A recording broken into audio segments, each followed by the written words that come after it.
across the internet, they have not been seen nationally in their entirety on NBC. 50 years ago, the nation lost an extraordinary leader. The time is always right to do right. A warrior for justice. We ain't gonna let nobody turn us around. His fight is our fight. It was one of those fateful intersections in history that was very important. We are here to say that we are not afraid. One of the reasons why Martin Luther King was so successful was that he understood television. He understood that imagery was everything. Show the pictures. Show the images. When violence is that visual, prompts people to action. Shameful. Arresting children for what? The right to vote? Dr. King understood that you need to make people own their shame. It looks like the tear gas is coming. Their story of struggle and triumph They took them into corridors and alleys and began beating them. is the American story. A story still being told. Dr. King said you have to create a crisis so that the power structures are forced to answer.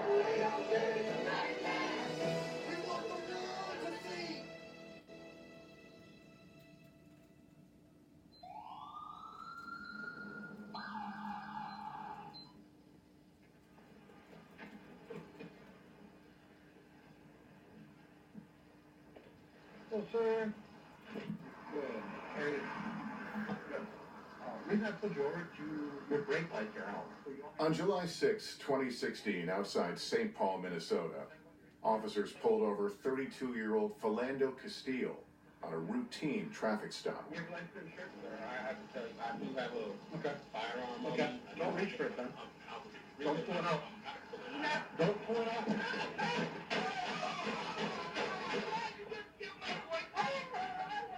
Stay with me. We got pulled over for a busted tail light in the back.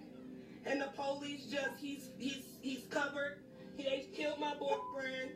He's like... Just 40 seconds after the last shot was fired, her 4-year-old daughter in the back seat, Castile's girlfriend Diamond Reynolds began streaming video live on Facebook from her cell phone while the world watched. And the officer just shot him in his arm. Get the female passenger out! Man, exit the car right now with your hands up!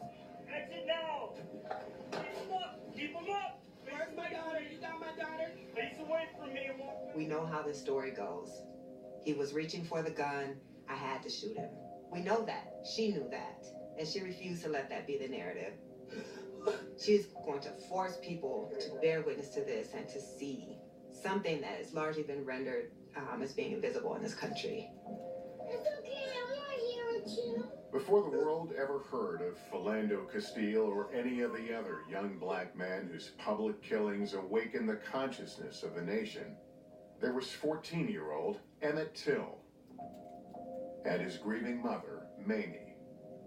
Live streaming your loved one's death is a 21st century version of what Emmett Till's mother did. She live streamed her son's death. Mamie Till's stunning decision to publish a photograph of her murdered son Emmett forced the country to confront the horror of racism and set in motion the modern civil rights movement.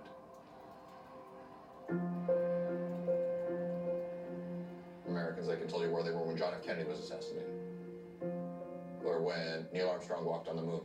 For many African Americans, they remember that moment when they saw Emmett Till's photograph. I don't know a black person who doesn't know the name Emmett Till. I don't know a single black person who has not seen that image. We're about the same age. The same age, matter of fact. It was horrifying. It was my 9/11. It was basically, an act of terror. In 1955, Mississippi was ground zero for racial terror in the American South when 14-year-old Emmett Till arrived from Chicago to visit his great-uncle, Mose Wright, in a town called Money. He was a big city kid. he wasn't familiar with the dark heart and the social taboos of the Jim Crow South. Black people and white people interacted only on a transactional basis, but they were largely two different worlds. You stick to your own kind, we'll stick to our own kind. One day, Emmett and his cousins go into town and they go to a little grocery store, Bryant's grocery store, and something happens inside.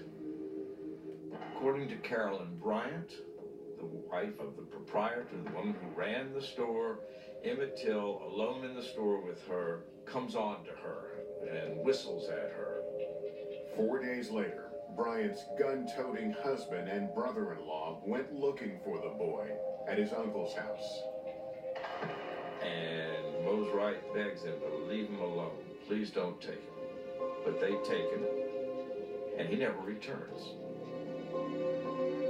He's thrown into the Tallahatchie River with a 70-pound cotton gin fan attached to his neck with a barbed wire.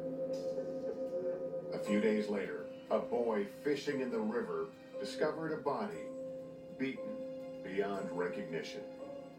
Father was so badly damaged that we couldn't hardly just tell who he was, but he happened to have on a ring with Nick. That cleared it up. In Chicago, Emmett Till's grief-stricken mother, Mamie, waited at the railroad station for the casket containing her son's body to arrive. Mamie Till is essentially confronted with a sealed wooden casket nailed shut by the sheriff. It was Mamie Till who demanded that that box be opened so that she could see her child. She kind of staggers in and sees this body, and she can't believe her beautiful child is this lump of flesh that's lying in this casket. Then she said to herself, the country's gonna have to confront this. I'm not gonna suffer in this by myself. If this is what you're gonna do to black boys, you're gonna look at it.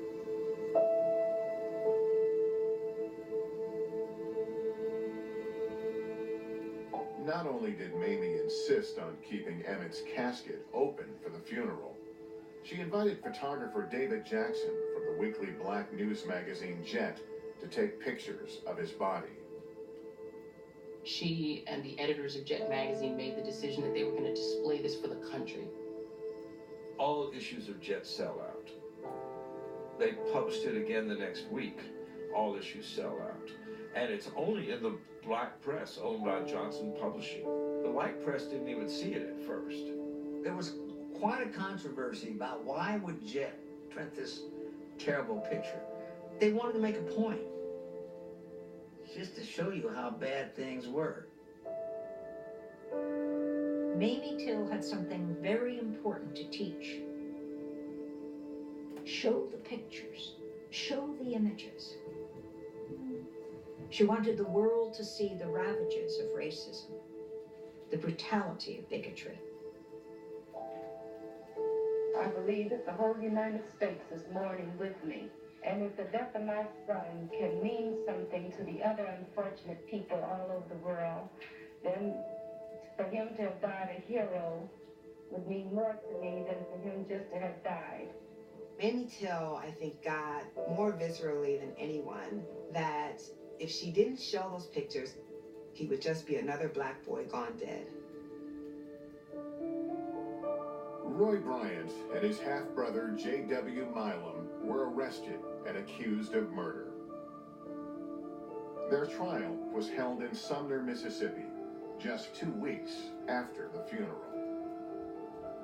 Although black reporters were kept separate, it was one of the first times in the South that they were permitted to sit in the main courtroom with the rest of the press.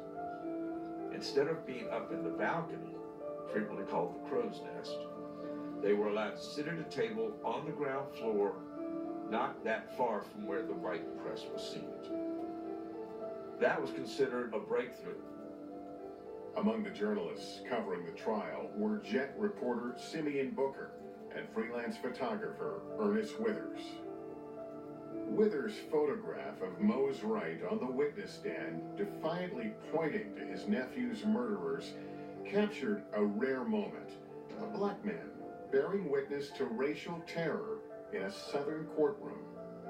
The Ernest Withers photo of Moses Wright standing up at the trial of Till's murderers was taken surreptitiously.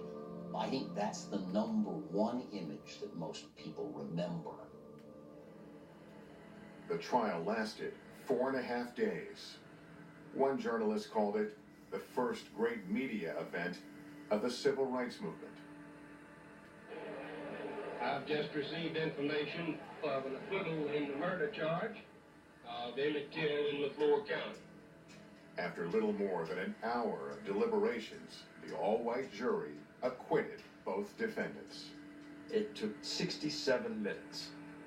And one juror said, it wouldn't have taken us even that long except we stopped to have a soda. While the defendants escaped punishment, they would not escape judgment. After the trial, this man, journalist William Bradford Huey, persuaded them to sell their true story for $4,000. Huey sold the story to Look magazine. It's the ultimate insult to injury, having just been exonerated in this sham of a trial, only to, with no fear of double jeopardy, tell their story. Yeah, we did it. Here's how we did it. Deal with it, America. Remarkably, 62 years later, in 2017, Emmett Till's accuser, Carolyn Bryant, recanted much of her story, admitting that she lied about what happened that day in the store.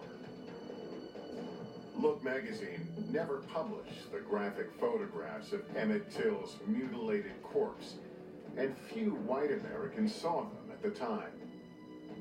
But soon, a leader would emerge who understood how images of racial violence could bring about change, and he would force the nation to face them.